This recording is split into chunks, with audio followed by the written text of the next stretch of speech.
Hello साथियों, नमस्कार। आपका स्वागत है साहित्य अकेडमी यूट्यूब चैनल पर।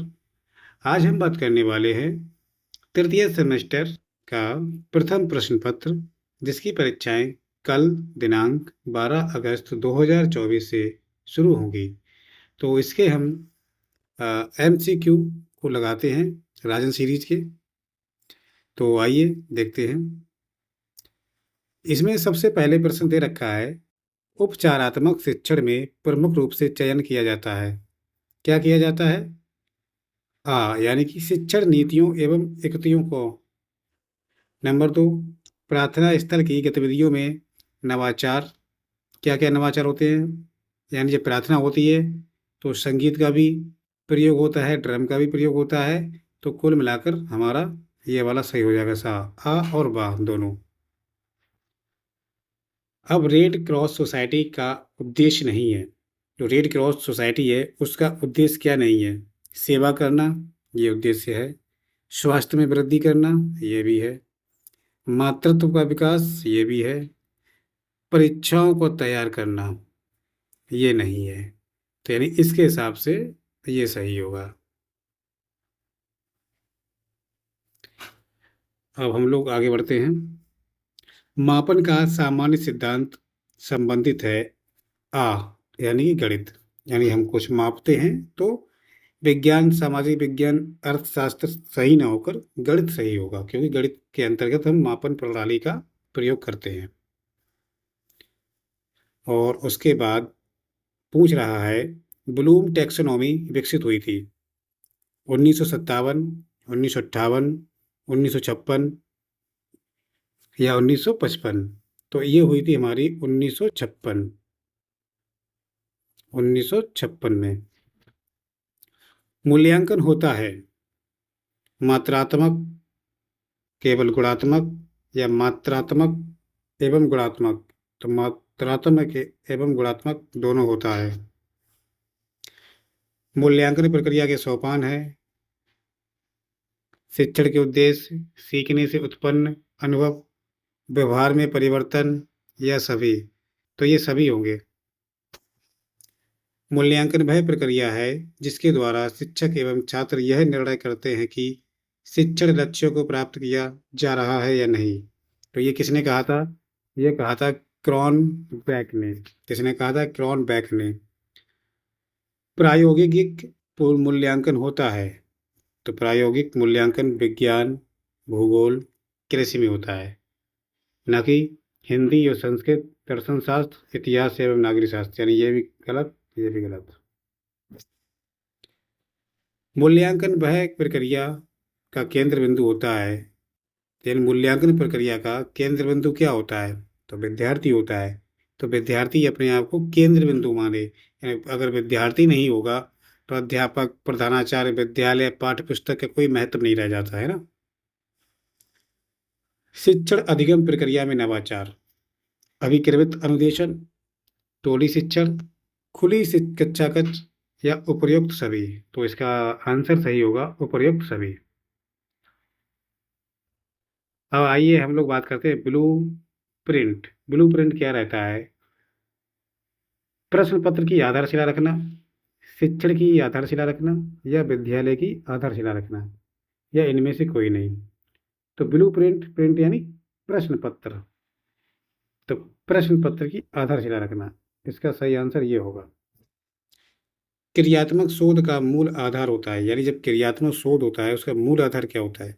समस्या को तुरंत हल कर देना, या समस्या भी हमारा, हल भी हमारा, सिद्धांत का निर्माण करना, गलत। बड़ी से बड़ी समस्या का हल करना, यह भी गलत। तो इसका सही उत्तर होगा समस्या भी हमारा, हल भी हमारा। समस्या भी हमारी होगी और उसकी सॉल्यूशन भी हमारा होगा। सामुदायिक सहभागिता में नवाचार, एनसीसी, स्काउटिंग और रेड क्रॉस, या उपर्युक्त सभी? तो इसका सही उत्तर होगा उपर्युक्त सभी, कि सामुदायिक सहभागिता में ये तीनों ही भाग लेते हैं। बचाव निदान का उच्चतम स्तर है। यानी बचाव निदान का उच्चतम स्तर है, यह कथन किसका है? टी पिनन का है, क्रॉनबैक का है, या मरे का है, या रॉस का है? तो सही आंसर इसका हो जाएगा टीपी नन का। निम्नलिखित में किसका संबंध मूल्यांकन के भावात्मक यानी मूल्यांकन के भावात्मक पक्ष से होता है? मूल्यांकन के, ठीक है। तो सूचनाओं के, तथ्यों के व्यवहारिक प्रयोग के, तथ्यों के विश्लेषण से, या रुचियों के। तो सही आंसर होगा इसका रुचियों का, है ना। सतत और व्यापक मूल्यांकन की प्रक्रिया में मुख्यतः कितनी क्रियाएं होती हैं? नंबर 1 2, नंबर बी 3, सा 4, दा 5। तो सही आंसर इसका दा होगा। सॉरी, यह कथन किसका है?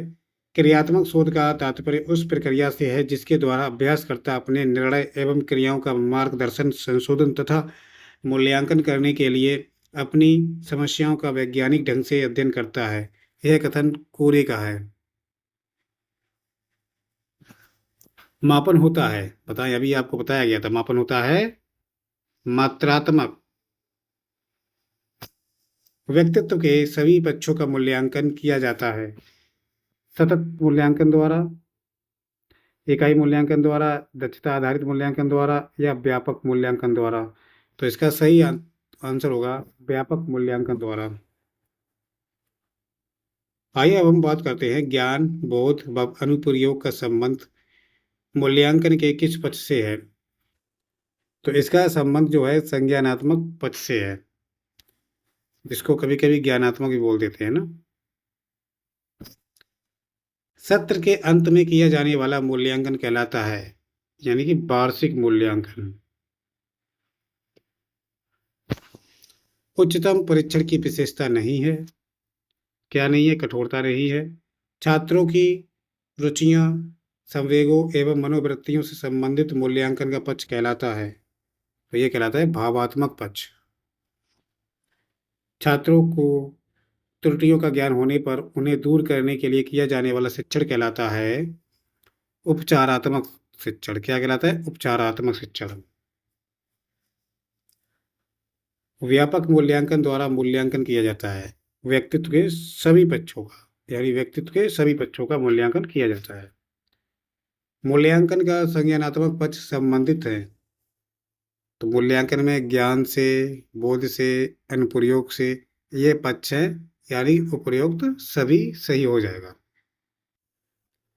सतत मूल्यांकन कहलाता है सत्र के अंत में किया जाने वाला मूल्यांकन, सत्र के मध्य में किया जाने वाला मूल्यांकन, नित्य प्रति किया जाने वाला मूल्यांकन, या उपयुक्त सभी।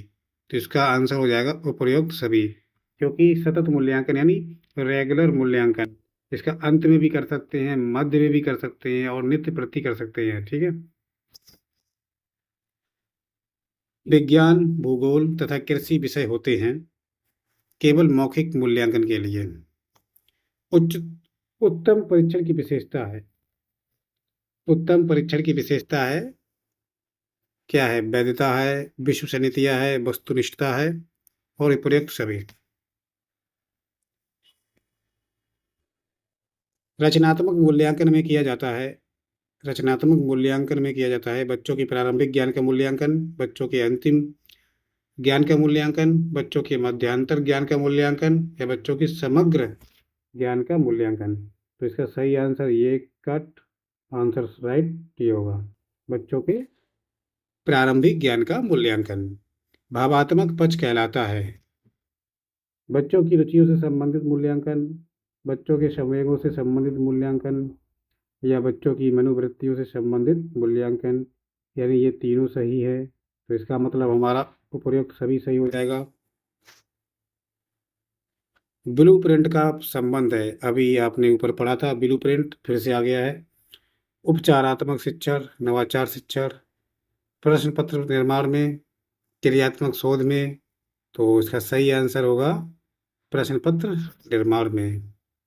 उपचारात्मक शिक्षण संबंधित है बच्चों को गणित विषय के शिक्षण से, बच्चों में पठन क्षमता के विकास में, बच्चों की त्रुटियों को दूर करने में, बच्चों को अंग्रेजी भाषा के शिक्षण से।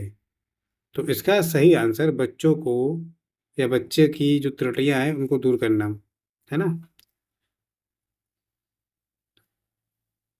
बच्चों द्वारा किए गए कार्यों एवं उपलब्धियों का विवरण रखने हेतु तैयार किया जाता है छात्र प्रोफाइल।